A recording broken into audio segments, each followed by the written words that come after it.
हा पोल्ट्रीच्या पहिल्या क्वेश्चनला सुरुवात करू. आपल्याला प्रश्न नंबर 1 मध्ये बरोबर काय ते विचारलेलं आहे. पहिली स्टेटमेंट आहे ग्रामसभेच्या सर्वसाधारण सभेची नोटीस. बघा नोटीस बद्दल क्वेश्चन आहे. बघा पंचायत राजच्या कोणत्याही जे टॉपिकचा अभ्यास करायचा असेल, आता वेळ पण कमी आहे, तरी वाचन करत असताना एक गोष्ट लक्षात ठेवा की तुलनात्मक पहिल्यांदा अभ्यास करा. ग्रामपंचायतच्या, पंचायत समिती, जिल्हा ग्रामपंचायतमध्ये ग्रामसभा पण येणार, ग्रामपंचायत पण येणार, सभेची गणसंख्या, सभा किती महिन्यातून होते, असं एकदम तुलनात्मक केलं एकदम सोपी जाते. तर बघा ग्रामसभेच्या सर्वसाधारण सभेची नोटीस किमान 14 दिवस अगोदर देणे बंधनकारक असेल. 14 दिवस अगोदर नाही तर किमान किती दिवस अगोदर? 7 दिवस अगोदर देणे बंधनकारक असते. आणि याच ग्रामसभेची जर विशेष सभा बोलवायची असेल तर सदस्यांना नोटीस किमान किती दिवस अगोदर? 7 दिवस अगोदर नाही तर ते किमान किती दिवस? 3 दिवस अगोदर देणे, 3 दिवस नाही, हे 4 दिवस अगोदर देणे गरजेचे असते. 4 दिवस अगोदर देणे बंधनकारक असते. आता बघा त्याच वेळेस जर आपण ग्रामपंचायतचा जर विचार केला, ग्रामपंचायत, तर ग्रामपंचायतच्या जी सभा असते महिन्यातून एकदा घ्यावी लागते.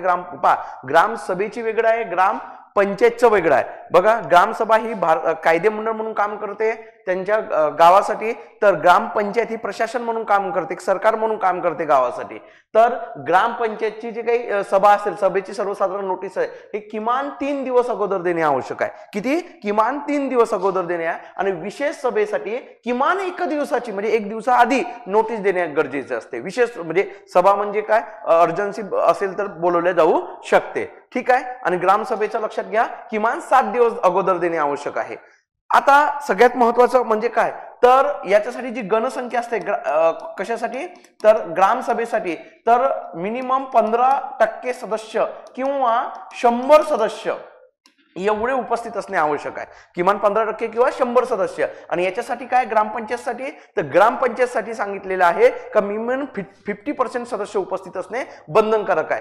कटक मंडळामध्ये सुद्धा 50% सदस्यांची बंधनकारक आहे. ठीक आहे. तर हे दोन्ही स्टेटमेंट इथं काय झालेले आहे, चुकीचे ठरलेले आहे. तर यापैकी नाही, हा काय येणार, उत्तर येणार. नंतर बघा क्वेश्चन महत्वाचा, आयोगाचा जो आवडता समिती आहे पंचायत राज मधली ती म्हणजे कोणती, तर अशोक मेहता समिती. म्हणजे 2-3 समित्या जे काही आवडत्यात आयोगाचे ते अशोक मेहता समिती एक आहे.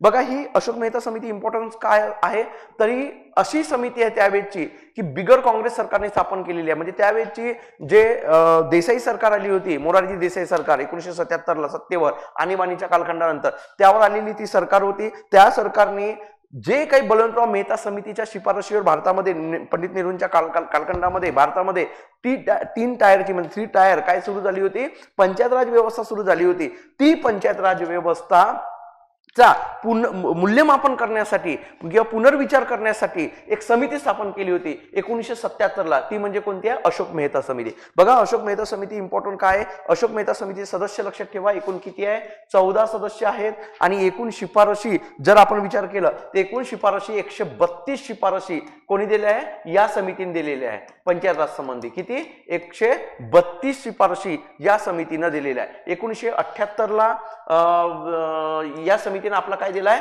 रिपोर्ट सादर केला, शिफारस.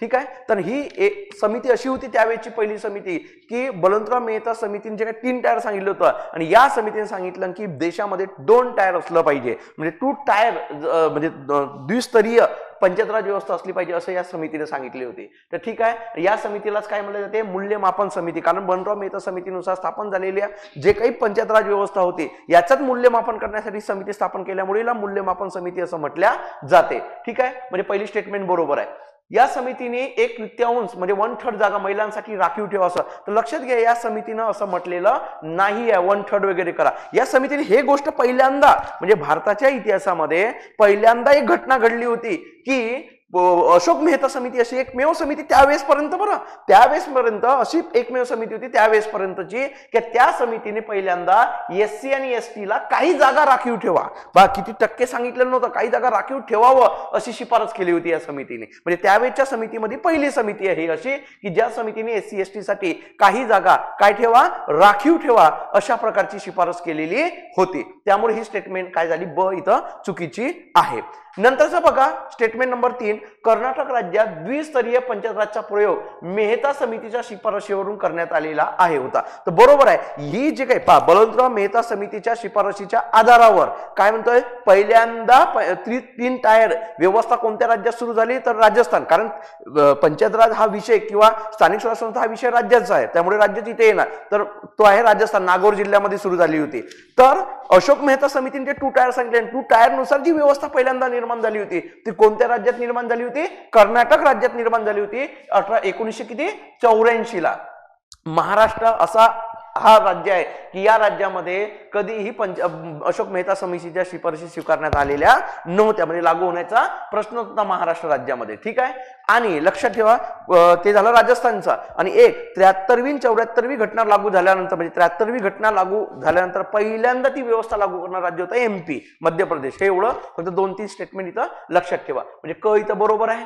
द बघा, पंचायत राज व्यवस्थेचा कालावधी 4 वर्षाचा करा, कारण बलवंतराव मेहता समितीच्या शिफारशीनुसार 5 वर्ष करण्यात आलेला होता, पण या समितीनं पहिल्यांदा असं सांगितलं होतं की 4 वर्षाचा हा कालखंड करा. ते ही सुद्धा स्टेटमेंट बरोबर आहे. म्हणजे फक्त ब चुकीचा आहे, अ क ड बरोबर आहे. आपल्याला बरोबरच विचारलेलं आहे, म्हणजे अ क ड जो पर्याय असेल तो बरोबर असेल.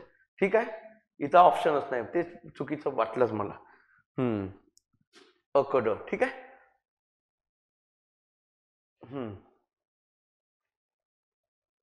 ओके, ठीक आहे. हा आपण कॅन्सलच करावं लागेल, मग करून ठेवून देऊ.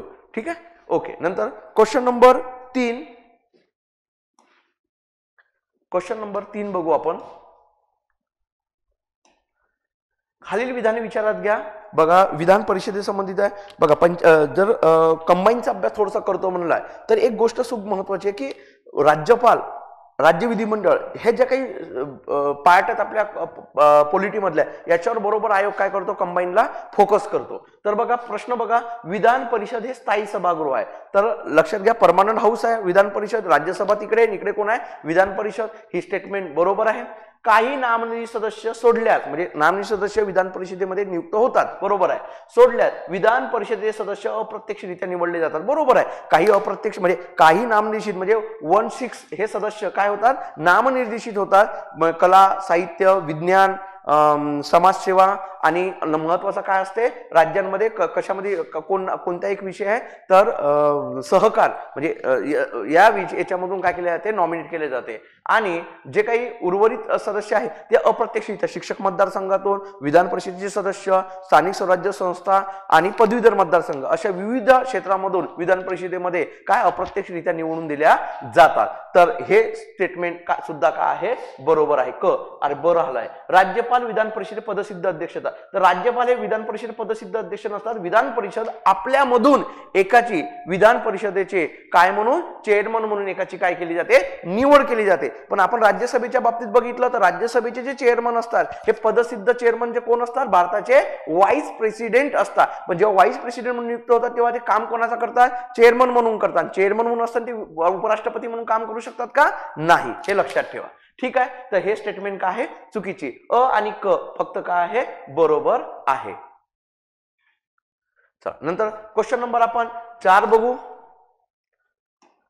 खालील विधाने विचारात घ्या. घटनेतील अनुच्छेद 11 अन्वये नागरिकत्वासंबंधित कायदा करण्याचा अधिकार घटक राज्यांना देण्यात आलेला आहे. आता बघा, आपल्या कॉन्स्टिट्यूशन मधला भाग, जो पार्ट नंबर किंवा आपण ज्याला भाग म्हणतो, भाग 2 जर विचार केला तर हा नागरिकत्वासंबंधित आहे. याच्यामध्ये आर्टिकल 5, 6, 7, 8, 9, 10 आणि 11 एवढ्या आर्टिकल्स ह्या नागरिकत्वासंबंधित आहे. तर बघा, त्याच्यामध्ये जे 11वी आर्टिकल आहे त्या 11व्या आर्टिकल मध्ये सांगितलेलं आहे, कारण जे आर्टिकल 5, 6, 8 ह्या ज्या आर्टिकल्स आहेत ह्या आपल्या 26 जानेवारी 1950च्या आधी भारताचा नागरिक कोण असेल या संबंधित तरतूद करते. म्हणजे या तारखेच्या आतमध्ये जो व्यक्तीतला स्थायी, एकतर काय असेल, डोमेसियल असेल, एकतर मायग्रेशनच्या आधारावर आलेला असेल किंवा रजिस्ट्रेशनच्या आधारावर, हे सगळं सांगितलं. पण 26 जानेवारी 1950च्या आधीचा, पण 26 जानेवारी 1950च्या नंतरची कोणती तरतूद त्याच्यामध्ये आहे का, त्या आर्टिकल्स मध्ये नाही. म्हणून आर्टिकल 11 मध्ये काय करण्यात आलेलं आहे की बाबा 26 जानेवारी 1950च्या नंतर भारताचा नागरिक कोण असेल किंवा नागरिकत्वासंबंधी इतर कोणतीही तरतूद करण्याचा अधिकार, सर्वस्वी अधिकार आमच्या कॉन्स्टिट्यूशनच्या आर्टिकल 11 अन्वये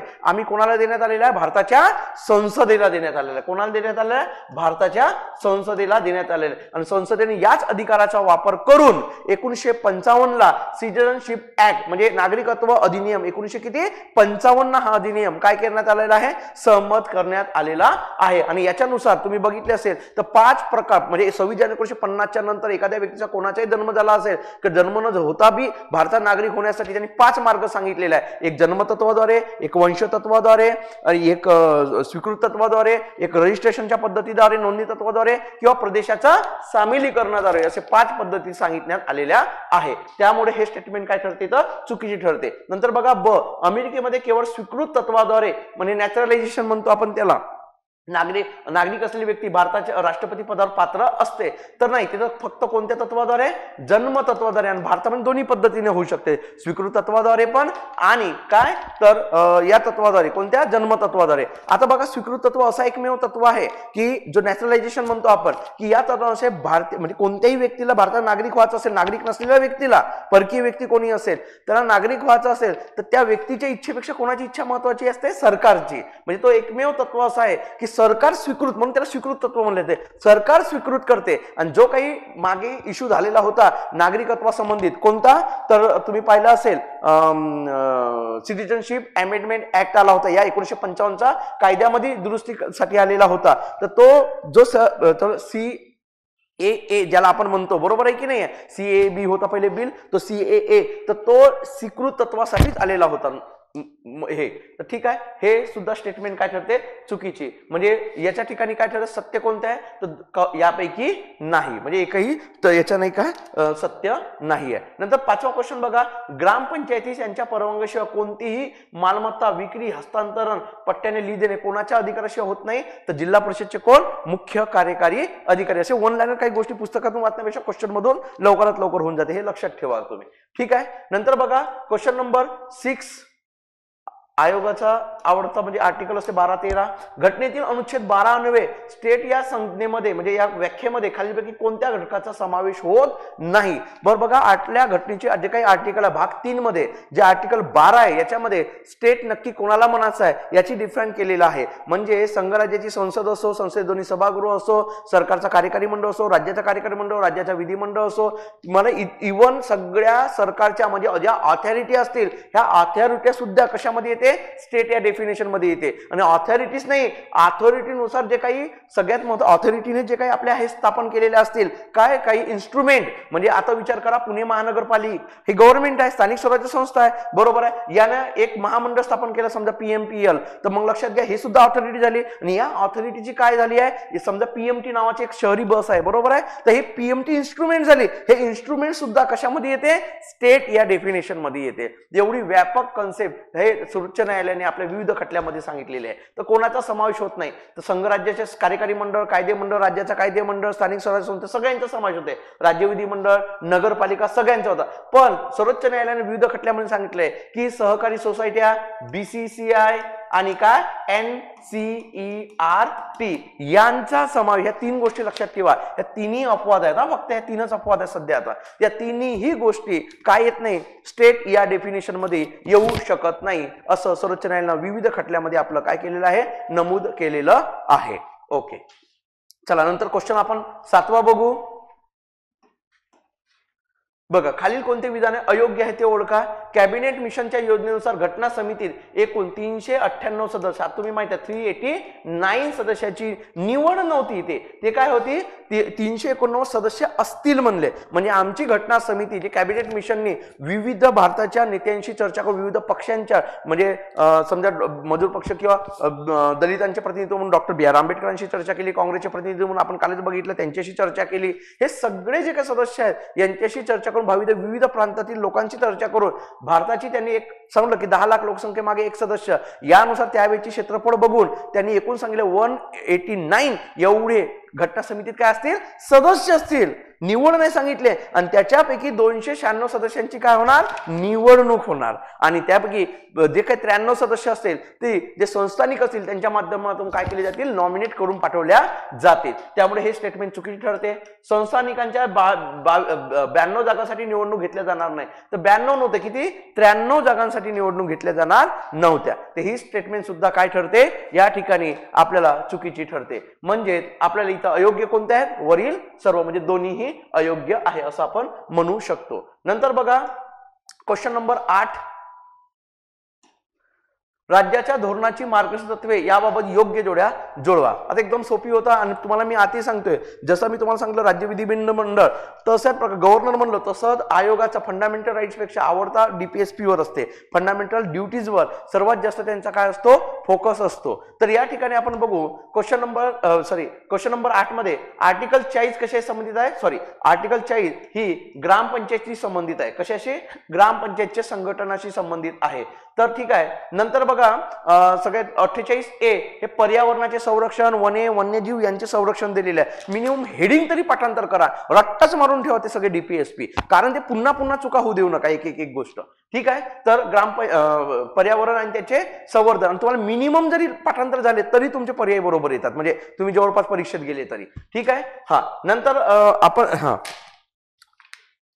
नंतर बघा 47वा क्वेश्चन बघू. 47वी आर्टिकल काय आहे, आर्टिकल 47 म्हणते की राहणीमानाचा दर्जा सुधारणे, म्हणजे सार्वजनिक आरोग्य काय करणे, सुधारणे, स्टँडर्ड ऑफ लिव्हिंग वाढवणे, हे सगळं सरकारचं काम आहे. म्हणजे त्यासाठी चांगल्या आरोग्य सुविधा देणे, ड्रेनेज सिस्टीम व्यवस्थित करणे, त्या सरकारचे काम आहे त्याच्यामध्ये. हे आर्टिकल 17 अन्वये. कधी कधी काय होते, आयोग प्रश्न करताना फ्रेम करताना हा डायरेक्ट असा आर्टिकल टू आर्टिकलची स्टेटमेंट देणार नाही, ते डायरेक्ट काय देतील की ड्रेनेज सिस्टीम सुधारणे, दवाखान्याची सोय करणे, अशा प्रकारची राज्यांचे कर्तव्य हे कोणत्या DPSP मध्ये आर्टिकल मध्ये दिलेले आहे. तर ते कोणते आहे, 47. कारण स्टँडर्ड ऑफ लिव्हिंग म्हणलं म्हणजे राहणीमानाचा दर्जा सुधारणे, सार्वजनिक आरोग्य सुधारणे, याच्यामध्ये ड्रेनेज सिस्टीम, मेडिकल सिस्टीम, सगळ्या सिस्टीम याच्यामध्ये येतात. म्हणून ह्या गोष्टी इनडायरेक्टली अशा थोड्याशा लक्षात ठेवा, म्हणजे तुम्ही राज्यसेवेला पण याचा तुम्हाला फायदा होते अशा स्टेटमेंट. 48 हे सांगितलं. आणि 49 काय, राष्ट्रीय स्मारकांच्या जागा सुद्धा येतात, वस्तू सार्वजनिक जे काय म्हणजे जुन्या पुरातन वस्तू असतील, जागा असतील, यांच्या सुद्धा काय करणे, संरक्षण करणे. मग काय येणार, याचं उत्तर बरोबर 1 ला 2 पाहिजे आणि 4, म्हणजे क्वेश्चन नंबर पर्याय नंबर 4 बरोबर. हा, नंतर आपण बघू प्रश्न नंबर 9 पॉलिटीचा. त्याच्यामध्ये आपण हा कॅन्सल करणारा क्वेश्चन हा पण, कारण काढणाऱ्याने बरोबर हे केलं नाहीये. तर उच्च न्यायालयात आपल्या अवमानाबद्दल शिक्षा करण्याच्या आधी घटनेतील कुठल्याच अनुच्छेदात दिलेलं नाहीये. पहिली गोष्ट, कोणत्याच अनुच्छेदामध्ये हे आर्टिकल दिलेली नाही आहे. याच्यासाठी आपली कॉन्स्टिट्यूशनची जी कॉन्स्टिट्यूशनच्या जो काही आधार आहे त्याचा जर आपण विचार केला तर एक जो काही कंटेम्प्ट ऑफ कोर्ट म्हणतो आपण त्याला, म्हणजे अवमान विषयक कायदा, म्हणजे आपण म्हणू शकतो कंटेम्प्ट ऑफ कोर्ट ऍक्ट 1971 नुसार, 1971 हा कायदा बनला आणि याच्यानुसार 6 महिन्यापर्यंतची शिक्षा, 6 महिने किंवा 2000 पर्यंतची शिक्षा देऊ शकते. कोण, सर्वोच्च न्यायालय देऊ शकते, हायकोर्ट बी देऊ शकते. ठीक आहे. तर हायकोर्टसाठी पण हाच कायदा लागू आहे. लक्षात ठेवा, कोणत्या आर्टिकलशी संबंधित नाही आहे. ओके. नंतर बघा, आणि हे आर्टिकल 29 कशा संबंधित आहे, रेकॉर्ड कोर्ट म्हणून आहे. बरोबर आहे, रेकॉर्ड, अभिलेख न्यायालय, रेकॉर्ड कोर्ट.